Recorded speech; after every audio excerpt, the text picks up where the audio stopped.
ये death of partner का full fledge question करते हैं। देखो क्या है, यहाँ पे क्वेश्चन दिया हुआ है, ए बी सी पार्टनर है, बैलेंस शीट दे रखी है, ए की डेथ हो गई है और बिल्डिंग वैल्यू ये सब दे रखी है। तो हम क्या करेंगे, पहले तो रीवैल्यूएशन अकाउंट बना देते हैं। देखो बिल्डिंग की वैल्यू कितनी है, 5 लाख, कितनी हो गई 8 लाख। तो यहाँ पे क्या करेंगे, बिल्डिंग अकाउंट मेरा 3 लाख से बढ़ गया और कुछ नहीं है। तो क्या करेंगे, हम क्या लिखेंगे, पहले बैलेंस लिख देते हैं। ए कैपिटल का बैलेंस है 1 लाख, 2 लाख, 3 लाख, सॉरी 3 लाख, ठीक है ना। तो हमने ए का कैपिटल का बैलेंस दे दिया।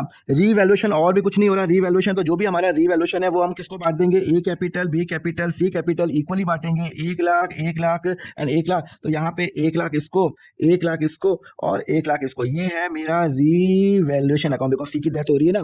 अच्छा, सी की डेथ हो गई, फिर मैं रिजर्व भी बांट देता हूँ। यहाँ पे बांट देता हूँ बाय जनरल रिजर्व, इक्वल बांटूंगा। कितना है, 50,000 है और ये 40,000 है, 90,000 एंड कंटीजेंसी रिजर्व तो 30,000, 30,000 एंड 30,000। ये मैं दोनों को एक साथ कर लिया, contingency reserve and general reserve को 50 और 40 को। और उसके बाद मैंने प्रॉफिट एंड लॉस का ये भी बैलेंस है तो ये भी मैं हटा दूंगा।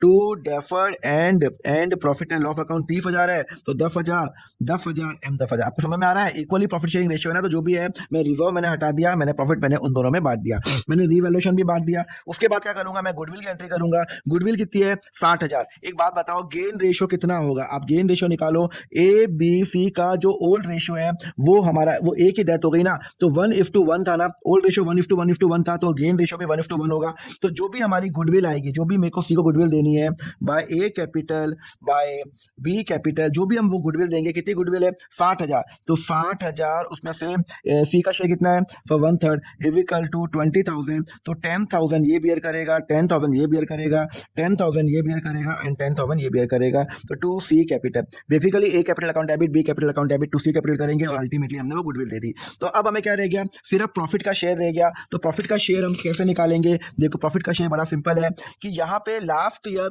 मेरा, लास्ट ईयर प्रॉफिट कितना था सर, 1 लाख था। वो मैंने कितने पे कमाया, लास्ट ईयर मैंने 4 लाख पे कमाया, मैंने 4 लाख पे कमाया। और इस साल मैंने कितना कमाया, 1,50,000 रुपए मैंने, मेरी सेल्स हुई। तो 1,00,000 rupees into 150 divide by 400 is equal to 37,500। उसमें से सी का शेयर कितना है, 1/3 है, इंटू 3 इज इक्वल टू 12,500। तो मैं सी को क्या करूंगा, मैं सी को प्रॉफिट भी दूंगा by profit and loss suspense account. कितना आ रहा है, 12,500। तो बेसिकली सी को उसका बैलेंस मिल गया, उसको रिवॉल्यूशन मिल गया, उसका रिजर्व मिल गया, उसको गुडविल की एंट्री हो गई और हमने उसको प्रॉफिट एंड लॉस दे दिया। और जो भी हमारा डेफर्ड था वो भी मैंने हटा दिया। और अल्टीमेटली ये मेरा, इसका जो बैलेंस आएगा, जो भी मेरा बैलेंस आएगा उसको मैं ट्रांसफर कर लूंगा टू एग्जीक्यूटर अकाउंट। जो भी मेरा बैलेंस आएगा, ए और बी का बैलेंस आएगा और इसका जो भी मेरा बैलेंस आएगा उसको ट्रांसफर कर दूंगा एग्जीक्यूटर अकाउंट। क्लियर है। चलो अगले लेक्चर में हम करेंगे डिवोल्यूशन ऑफ पार्टनरशिप, उसके लिए फॉलो करो अकाउंट फंडा।